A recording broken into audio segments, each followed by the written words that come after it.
is up, YouTube? Welcome to the Geek or Father. Today's a very special episode, video, whatever you want to call it. Two massive things that happened. Number one, I have a half-eaten mince pie in my hand. This is from Sainsbury's. It's a short crust mince pastry and it's amazing. Number two, I have not shaved in a couple of days and I look a little bit like I've just come straight off the street. So, without further ado, let's get to the point of the video, which is Walking Dead Season 7, Episode 4.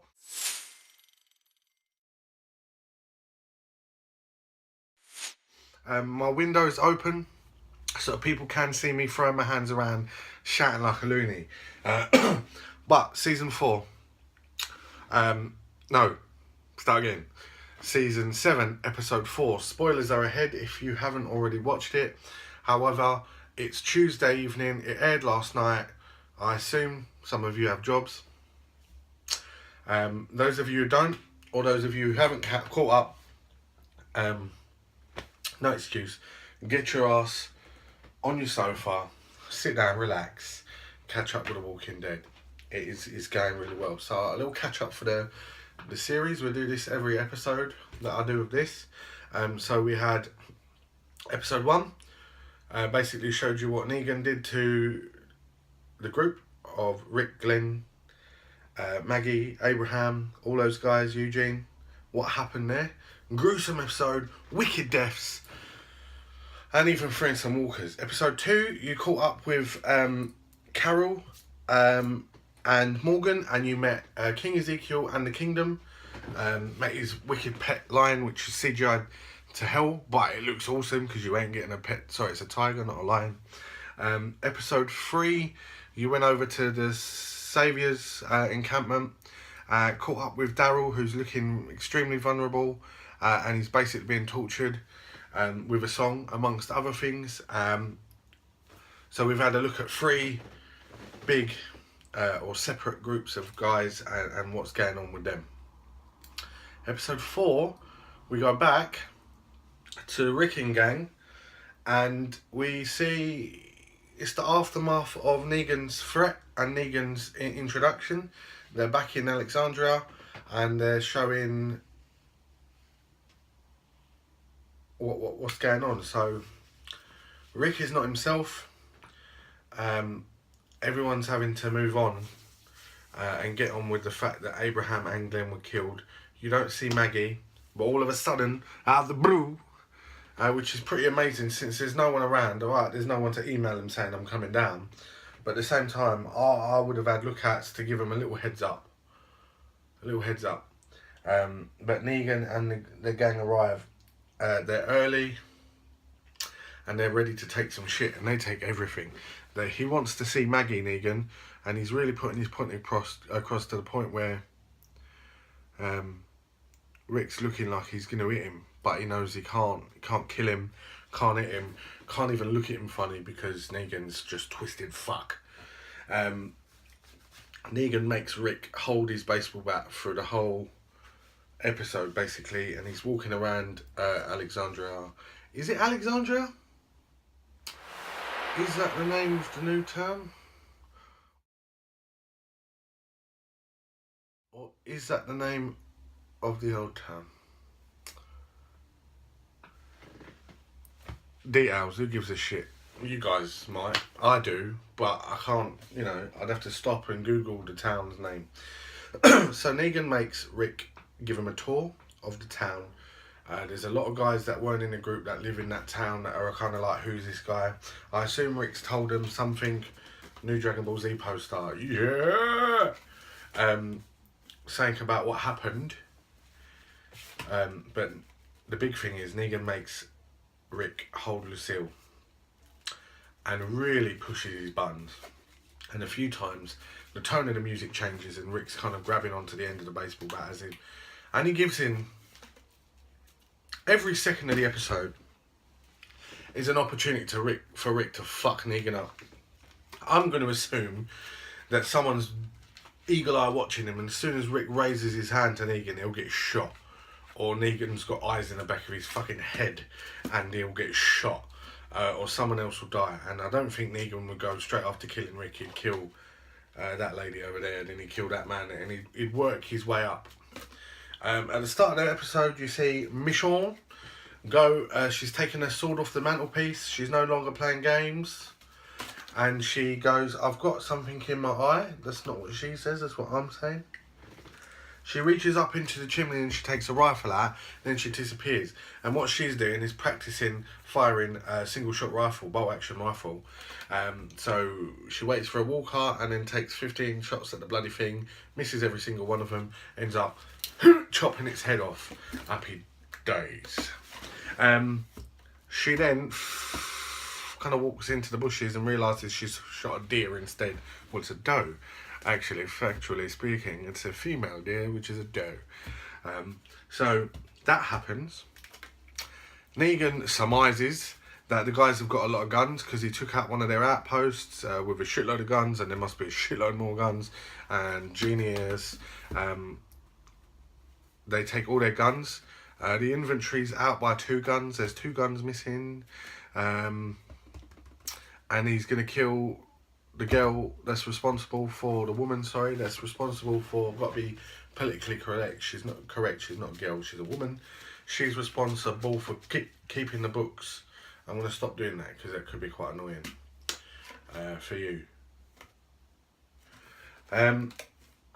If Rick can't find the gun, Rick holds a meeting in the town, tells people that he's no longer in charge and that they need to find the guns. They find the guns, which Negan's kind of happy about, but at the same time, he's like, well, you shouldn't have lost them in the first place, and it's your job, all that shit. All that madness. 2 massive things happen in the episode, which kind of... One links to the comics, definitely, which is a shot goes off in the background. And that shot is Carl. He's holding a gun to,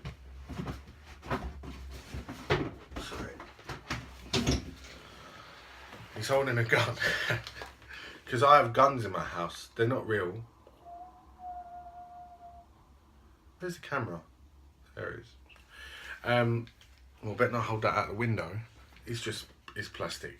Well, it's actually a BB gun, but with a laser sight on it because I'm a boss. Carl is holding a gun towards one of the saviours because he's taking all of their medical supplies, and the rule was 50%, and Negan's like, well, yeah, I'm taking half, but I'm going to tell you what half is. And so in this case, it's all of it. However, he likes him, which is why it leads into the comics, because in the comics, Negan takes a liking, and not a sexual one, before you start getting funny, he takes a liking to Carl, and they become almost friends. So that might happen in this.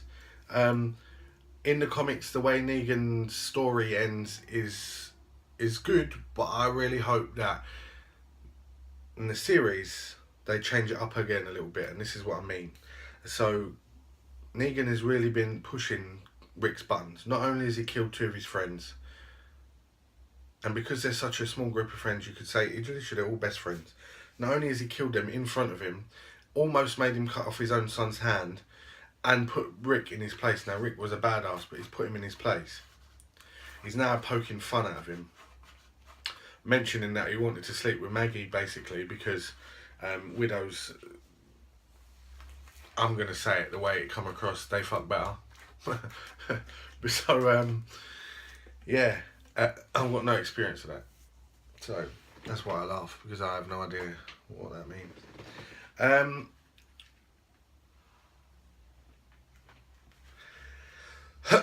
Excuse me. It's just really pushing buttons. The other big thing is Daryl is there in his little A jumper. It looks like it might be another week on or so from when Daryl, we saw Daryl in the actual episode, episode 3, because he seems a lot more placid. Now, in episode 3, he told Negan that he was Daryl. He won't call himself Negan. My name is Daryl. Negan's not happy about that, and the way you assume that it's going is that Negan, well, apart from not being happy, he will make it a lot harder for Daryl, make it more torture, more whatever you fancy. Whatever floats your boat. So, Daryl, you know, Rick tries to talk to Daryl and he's told he's not allowed to. He also asks Negan if Daryl can stay. He's not allowed to.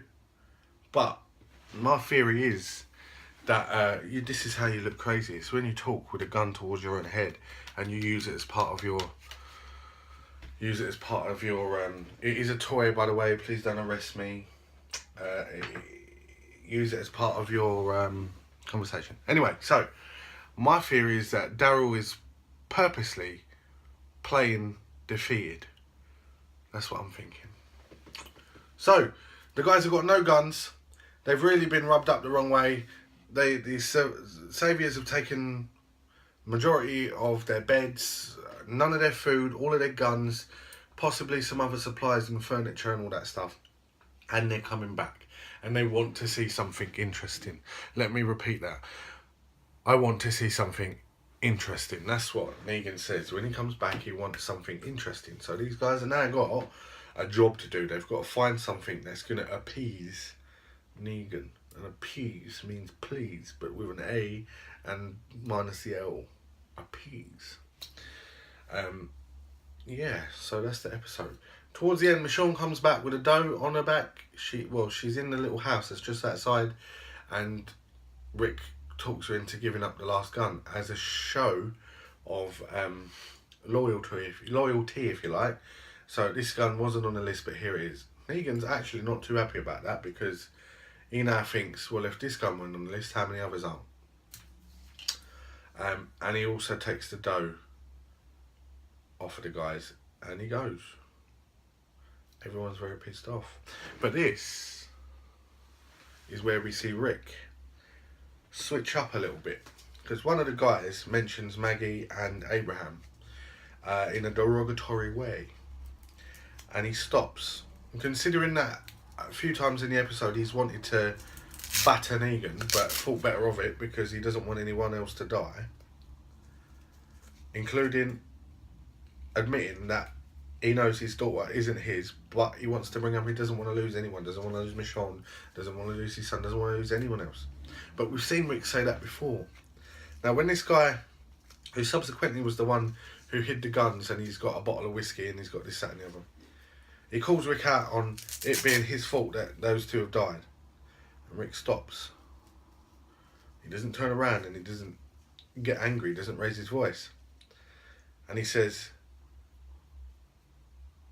if you say something like that to me again, I'm going to kill you. Do you understand? Guy says silent. Say yes. Yes. So Rick's now being pushed to a brand new level. Before midway through season 6, end of season 6, end of season 5, Rick gets pushed to that new level. He's got the beard and Negan actually finds a camcorder of his first interview with the guys at this this hostel, if you like. I'm calling it Alexandria, fuck it. It's not. I've got a feeling it's not, but it's called something else. I'll find out and I'll correct myself in the comments below. I've got a feeling that Rick is also... he's being pushed to his absolute limit now, so he's going to snap, and he won't snap against Negan because he can't, because it's going to be really, you know, the payout for doing that is going to be monumental. Someone else in his group's going to die. But if he starts to kill his own people or seriously hurt him or something, it's going to change his character to the point where when he does confront Negan, he's now going to have no remorse about what Negan does, or point blank stop Negan in his trail. And that's what I mean about changing it from the comics. In the comics, Rick never kills Negan. He literally becomes the better man and says, I'm not going to kill you. And he locks him up. Sorry if you haven't read the comics. But in this, I want to see Rick really pass that point of no return. That's my wishes. That's my theory. Have you got anything different, or do you want to start a chat about this, or do you want to correct me because it's not called Alexandria? If you do, hit me up in the comments.